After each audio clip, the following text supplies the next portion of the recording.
रेखाओं से बने हुए कोण, रेखिक युग्म कोण। रेखिक युग्म मतलब कि जिनमें दो कोण युग्म बनाते हो, यानी कि रेखिक युग्म का मतलब हो गया कि कोणों की वैल्यू कितनी होनी चाहिए, दो कोणों की वैल्यू मिलके 180 डिग्री।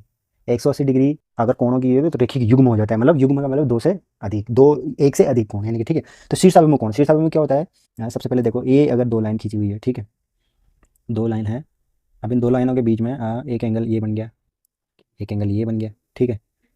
ऐसे ही एक एंगल कौन सा बन गया, ये वाला बन गया, और एक एंगल ये वाला बन गया, यानी कि ये हो गया 1 2 3 और 4।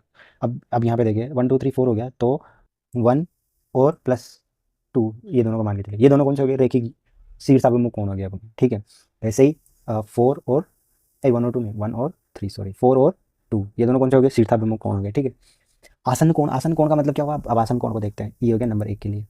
अब नंबर 2, आसन कोण कौन कौन से होते हैं, आसन कोण होते हैं एक सीधी रेखा है उसके ऊपर ऐसे कोई कोण बन जाए, जैसे ये वाला कोण बन गया और एक ये वाला कोण बन गया, तो ये दोनों एक दूसरे के आसन्न कोण होंगे, ठीक है। जिनका योग कितना होना चाहिए, इनका योग कितना होना चाहिए 180 डिग्री। इनका भी योग कितना हो सकता है, इनका योग होगा पहला कोण का योग बराबर होगा दूसरे कोण के योग में। इसमें 180 नहीं हो सकता, इसमें 180 मायने नहीं रहता।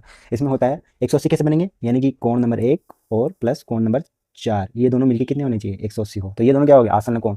लेकिन इनको बोलेंगे शीर्षाभिमुख कोण, तो क्या बोलेंगे, कोण नंबर 1 किसके बराबर होना चाहिए, कोण नंबर 3 के बराबर होना चाहिए, ठीक है। सॉरी वहाँ पे मैंने 2 लिख दिया था, कोण नंबर 3 के बराबर होना चाहिए, तो ये हो गए शीर्षाभिमुख कोण। इसी में देखेंगे तो आसन कोण कौन कौन से हुए, कोण 1 कोण 4, ठीक है, कोण ये वाला कोण और ये वाला कोण, ऐसे कोण 3 ये वाला कोण और ये वाला कोण, कौन कौन से आसन कोण। रेखिक युग्म, रेखिक युग्म कोण भी वैसे होते हैं। रेखिक युग्म का मतलब क्या हो गया कि ऐसे कोण जिनकी वैल्यू कितनी, ये कोण मिल गया और ये कोण मिल गया, इन दोनों को मिला के कितना होना चाहिए 180 डिग्री। सेम आसन कोण के जैसे ही होता है, पर आसन कोण में थोड़ा सा अलग प्रॉपर्टी होता है। थोड़ा सा अलग प्रॉपर्टी का मतलब हो गया कि दोनों कोणों का योग या तो 180 डिग्री हो जाए या फिर क्या हो जाए 90 डिग्री भी हो सकता है, ठीक है, तब भी वो आसन कोण होते हैं, ठीक है।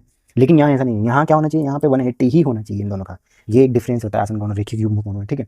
अब रेखिक पूरक कोण क्या हो गए, सप्लीमेंट्री कोण, यानी कि पूरक कोण ऐसे ऐसे कोण हो गए जिनका अ, रेखिक युग्म, यानी कि जो रेखिक युग्म है वो भी पूरक कोण ही होते हैं, लेकिन पूरक कोण में एक छोटा सा डिफरेंस ये होता है कि वो 360 डिग्री तक भी जा सकते हैं। लेकिन इसमें समपूरक कोण कॉम्प्लीमेंट्री एंगल्स, यानी कि जैसे ये होता है ना कि आपने यहाँ पे एक लाइन खींच दी ऐसे करके, और इसका वैल्यू मान के चलिए 90 डिग्री है और इसका वैल्यू भी 90 डिग्री है, और इसका 120 हो गया और इसका भी 120 हो गया, तो यहाँ पे क्या हो गया, रेखिक युग्म बन गए, समपूरक बन गए, शीर्षाभिमुख कोण बन गए। लेकिन समपूरक कोण यानी कि जो जो भी यहाँ पे मिला के, इन सबको मिला के कितना बन रहा है 360 डिग्री, तो ये सारे मिलके क्या हो गए, कॉम्प्लीमेंट्री एंगल्स हो गए। सारे का योग कितना आ गया 360 डिग्री, तो ये कॉम्प्लीमेंट्री एंगल